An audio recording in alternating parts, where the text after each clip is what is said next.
Hey guys, Byte here, and I just wanted to tell you that if you stay to the end of this video, you can receive a special promo code to my Teespring store. And, well, if you want to shop there and support me financially, the link will be in the description. Now, on with the review. Warning. The following video is not intended for an audience under the age of 13. Do not watch the video without a guardian or parent present. That is all.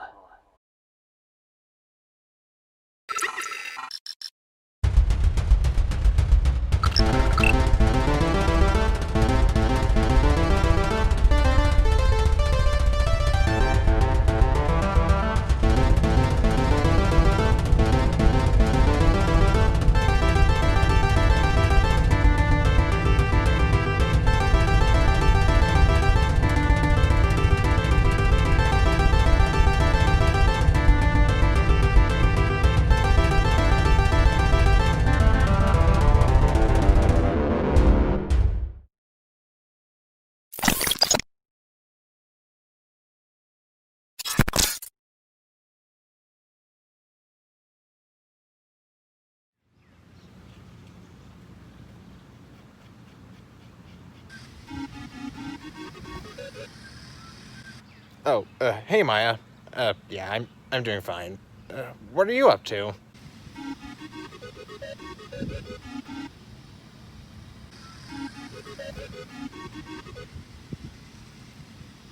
Okay, Maya, you enjoy your jog. I'm gonna go back to drawing.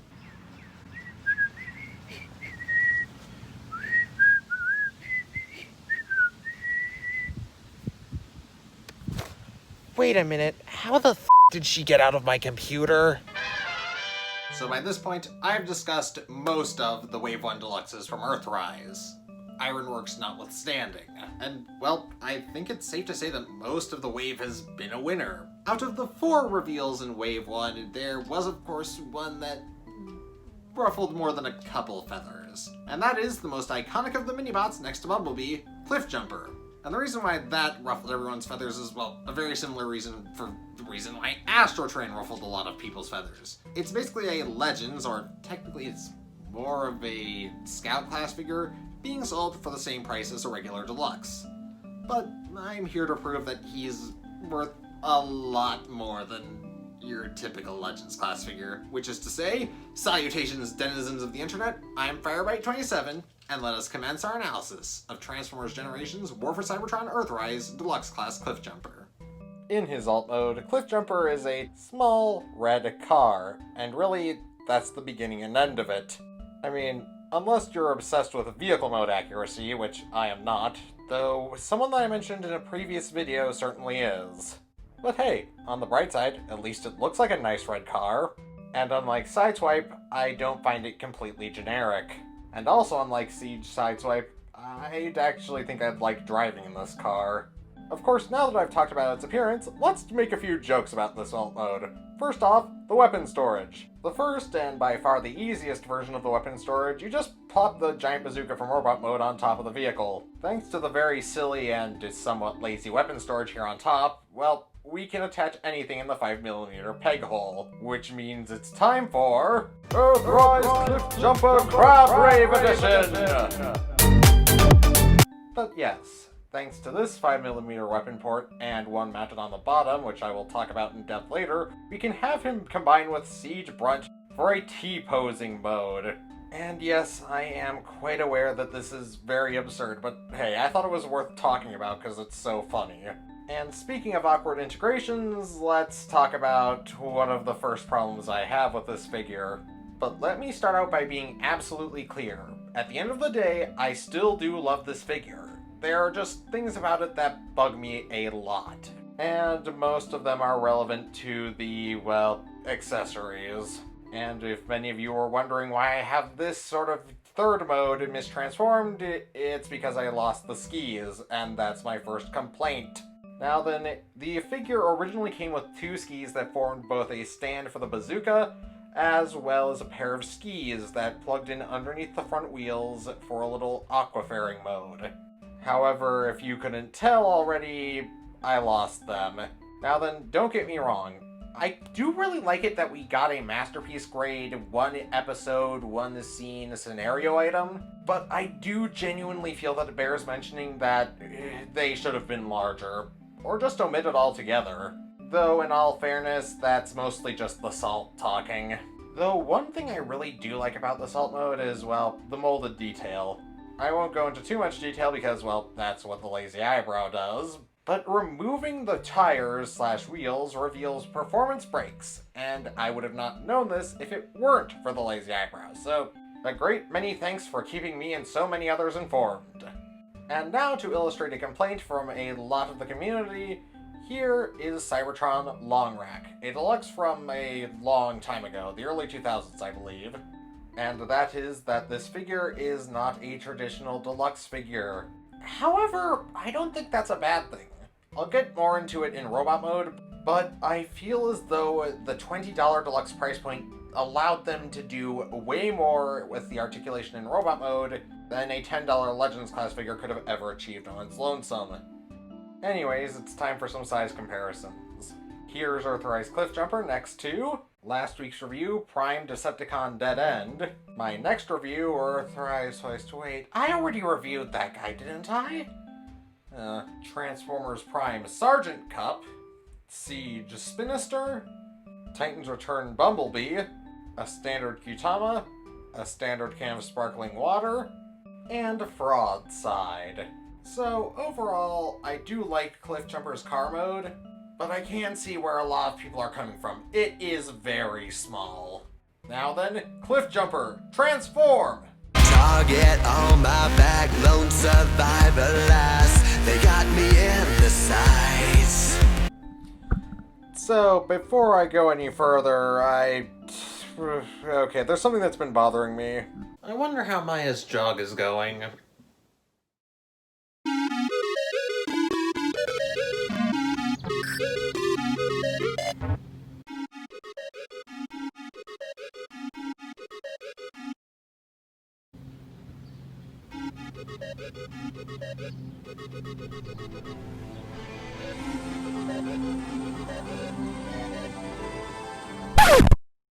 Well, I can safely say I wasn't expecting that.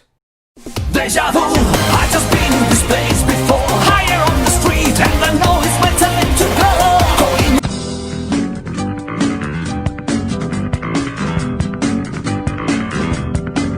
go. Now, as stated earlier, a majority of the money for the deluxe price point was put into the articulation and the accessories for this figure.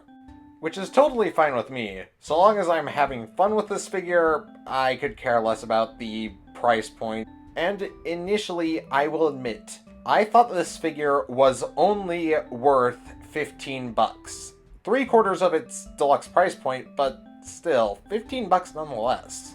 However, the one bit of articulation on this figure that truly swayed my opinion is the fact that it has an arcing back.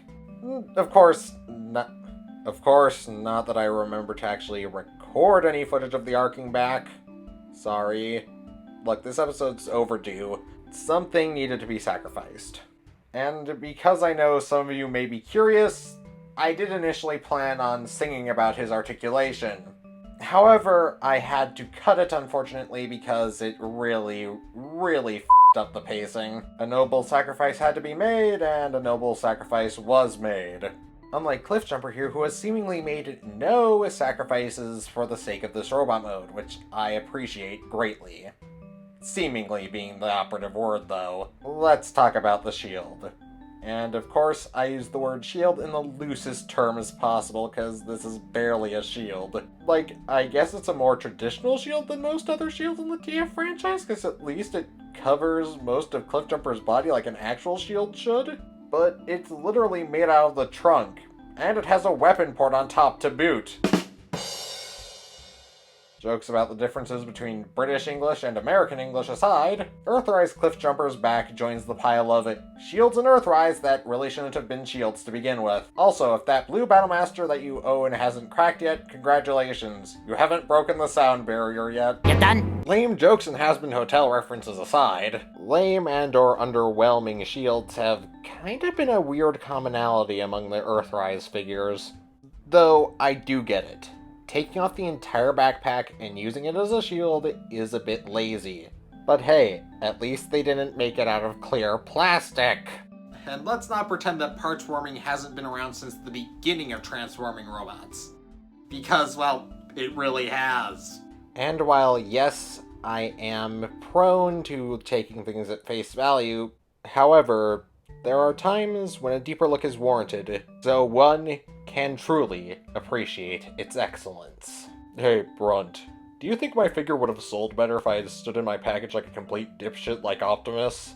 You have exactly 5 seconds to get your ass off my face. Anyways, here are a few size comparisons. Here's Earthrise Cliffjumper next to Prime Dead End, Earthrise Hoist, Prime Sergeant Cup, Titan's Return Bumblebee, Siege Spinister, a standard Qtama, a standard Cam Sparkling Water, and a Fraudside. So overall, is Cliffjumper worth the $20 ask? I'd say yes. Yes, he is. Initially, I would have said no, he's not worth $20, but my opinion has shifted substantially. Granted, there are things that would have made me said that from the start that they didn't do, but I understand why they didn't do it. So, overall, I do think that, well, Cliffjumper here is worth more than your average Legend scale figure. But I guess the long and short of it is that I'm just too busy enjoying this figure to really be bothered by the fact that it might be a little lazy. So, overall, I do recommend it with a solid 7 out of 10. Now then, one thing that I think would have definitely swayed my opinion is if we had found a better way of integrating this into the transformation. Maybe having it fold up a few more times into a backpack. However, if it did, I suspect there would have been a lot of small parts that would have been easy to break. And now, of course, it's time for the typical calls to action. Please remember to like this video, share it with your friends. Of course, if you haven't already, subscribe and ring the notification bell. And if you feel obligated to financially support me, then please check out either my Ko-fi page, linked in the description, or check out my Teespring store, also linked in the description. Teesprings is an online store that allows me and other creators to design and sell products, such as the ones shown here on screen. My favorite design on the site that I all suggest you purchase is my Definitely Not a Morning Bot design. And new for this week, we have this design, which, if you haven't noticed, is ripped straight off of my own shirt that I usually wear during my videos. And to save yourself $10 on the initial purchase of any of my products, please use the code FIREBITE at checkout. However, you'd better act fast, because this promo code is only valid until July 17th, 2020. And with that being said, this is FireBite27, over and out. And don't forget...